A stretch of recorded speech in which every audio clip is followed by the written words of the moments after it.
I know right now by testimony, go on our Tag Nation, you're going to see plenty of people that are currently veterans using their GI Bill, paying for their private pilot's license for free.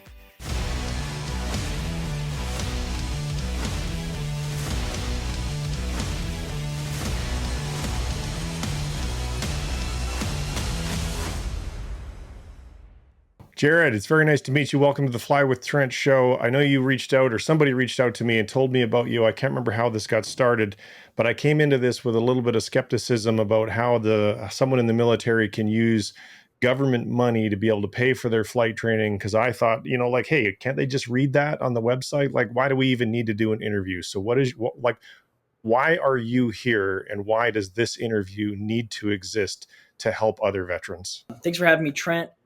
The reason this interview should happen is because there's a lot of misguidance on what the military benefits can be used for. GI Bill, Veterans Readiness and Employability, the VRE benefits. Yes, you can use the GI Bill for all of your flight certificates and training. The GI Bill will cover the private pilot's license. It will cover all of your other certs. I'm currently in commercial multi, and I don't have to pay a dime out of it.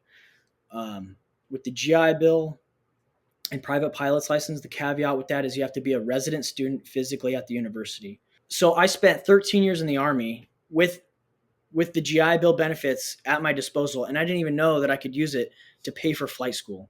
And I mean, I could have done this a lot earlier. I'm glad that I'm doing it now, but I ran into a pilot at an airline, and he was like, "Oh yeah, I love flying. You should fly."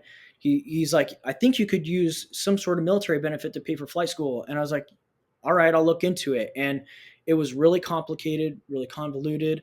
There was just really no clear guidance on it. And I have another friend that works at another airline that I called him to ask him more details, and he overheard other pilots talking about a group called our Tag Nation, and he recommended me getting on it. And this is a veterans to aviation charity that literally lined it out for me. It spelled it out exactly how to do it, what to do with what you have.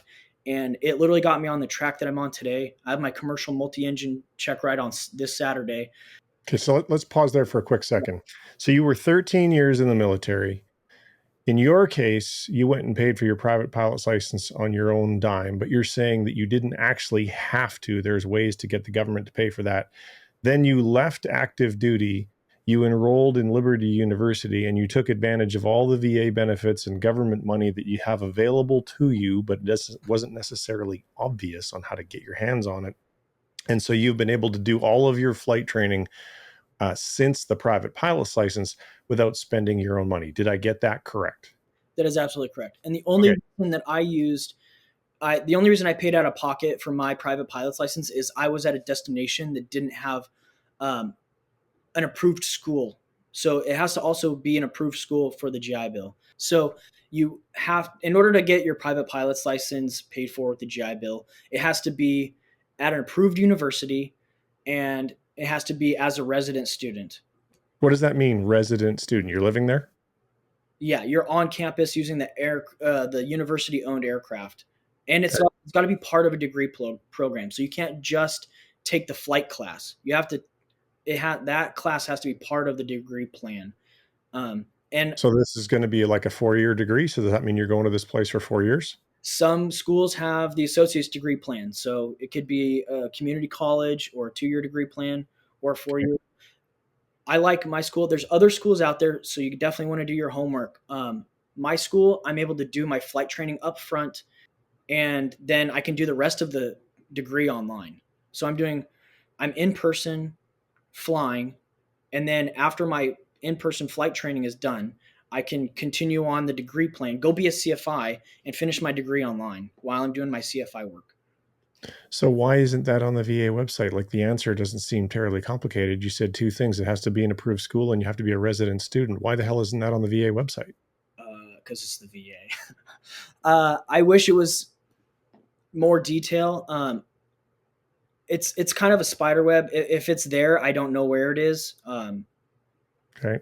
But if you simply ask, hey, can I use my GI Bill for my private pilot's license, there will be the page that says, no, you can't. But I know right now, by testimony, go on our Tag Nation, you're going to see plenty of people that are currently veterans using their GI Bill, paying for their private pilot's license for free. Okay. And they would have to give up active duty to do this because they need to enroll full time in the university, right? No. Some people, I mean, if you're living nearby, so I'm from the West Coast. I moved out here to Virginia so I could be near a school. Um, but if you live nearby a university that has an approved program in your base that you're stationed at, I know actually there's CFIs that are active duty right now that are flying as a CFI, like on the weekend or something. They've Yep. done it while active duty, but they're in a good place. I was a recruiter out in the middle of nowhere, so I wasn't going to find an approved college um, to do that with. Okay. And not all colleges will. Not all colleges will accept the GI Bill for their flight program. So you got to really do your digging, do your due diligence. But it's tens and tens of thousands of dollars worth of money saved to do just some homework. And Yeah. and that's why I recommend any military veteran, active duty or prior service that's interested in any aspect of aviation, even ANPs or mechanics or radio control, ATC controllers. I recommend them to go onto our Tag Nation and get connected and use the search key because a lot of this has already been talked about. Okay. And so the same premise then applies for your instrument rating, your commercial rating, your CFI. You're telling me that someone who's got a military background can use their VA benefits to pay for all of that training if they're doing it in the way that you're doing it. Is that right? As long as they still have their earned benefits. So, What does that unfortunately, there are some folks that, with everything that changes, so if they're watching this video right now, make sure that they check to see that everything's current because what I'm saying now may not be um, applicable in a year from now. Things change mean? so often with everything. So a lot of the guys right now they're getting the post 9/11 GI Bill, and it doesn't have an expiration as of right now. Guys back in the day were getting the Montgomery GI Bill, and it had from the end of their service a 10-year life, and if they didn't use it within 10 years, they lost it.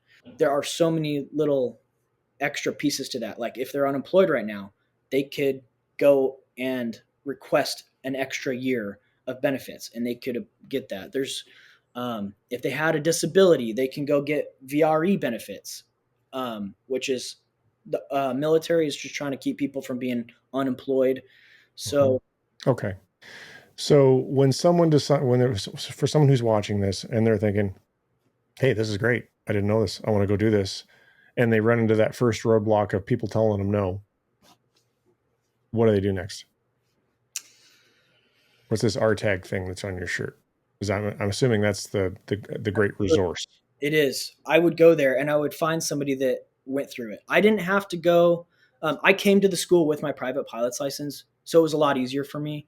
But you just got to be persistent. You got to tell them to go get their supervisor. Like, I wouldn't go to the VA first. Make sure you get your benefits ready to go. Then go to the school and say that I want to use my GI Bill for private pilot's license. The first person you talk to, most likely they're going to say no. And then ask them to get their supervisor. They're going to have to do some digging. You might have to call 5-10 times. If I were them, I would go into our Tag Nation and I would find somebody that's already been through it, somebody that's currently using their private pilot's license at a university, and I'd ask them, what did they do? Who did they talk to? And that's the route I would go. Finding a mentor that's been there, done that. You know what I mean? So Jared, there's two types of schools. There's Part 61 and there's Part 141. For Part 141 schools, you could be in university and going to school, or you could just be going to flight school. Like, can you use this for Part 61, or is it only Part 141? And do you have to be going to university as well as doing the flight school, or can you parse it out and just do one or the other?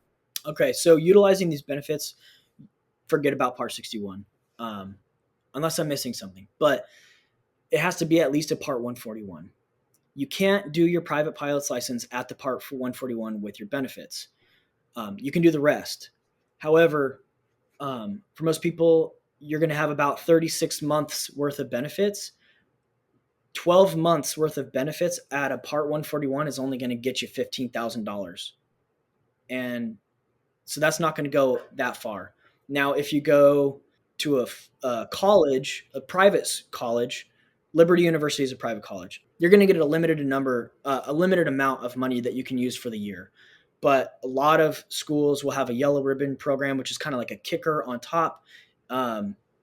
So I can get up to, I think, $48,000 at a private university as long as it's a yellow ribbon program. And then a public university is, I think, like University of North Dakota is one of them. There's no cap, so there's no limit on the amount. So depending on how you want to go about it, which school you go to, it changes the amount you get per month of benefits used. Okay. It's really complicated, and it doesn't sound simple, but that doesn't mean it's impossible. And so for that reason, so I'm gonna wrap the interview here, because there's going to be so many different edge case scenarios for each individual that we could never possibly cover all that in the interview. What I really wanted to accomplish with this, and I think that we have, is one, making other people aware of the fact that despite the fact that the VA website says, no, you can't use it for your private pilot's license, and many schools will tell you, no, you can't. You're saying that you can, and you know people that you can. And then this RTAG Nation, that's really what RTAG Nation is there for, is to help people get answers to these very, very granular edge case specific questions. So in that regard, I think mission accomplished. Folks, if you have questions for Jared, you can leave them in the comments. Just know that he's probably not going to get notified of those. Jared, you're going to have to manually check that. Probably a better way to get answer to your questions, and Jared, you could tell me if I'm speaking out of school here, is to go directly to RTAG Nation and do as you said earlier in the video, and find somebody in RTAG Nation who's already doing what it is you're trying to do, and ask that person to tell you specifically for your particular scenario what it is that you need to do. Would that be a fair assessment? Absolutely. And you can find RTAG Nation on Facebook. It's a Facebook group.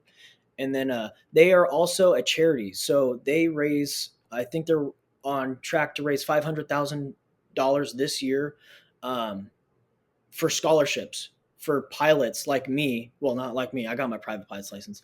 But a scholarship to help other veterans get their private pilot's license and other certs, to help them get to the airlines. And there's a convention once a year. It's a huge convention. So if they want to go to that, it's a great place to network and get plugged in. There's a lot of airline recruiters there. But yeah, RTAG's the way to go. All right, Jared, thank you very much for making some time to come and be on the Fly with Trent channel. Hopefully if we help even one person to accomplish their goals, then for the limited time we spent together, it's absolutely mission accomplished. Thank you so much, Trent.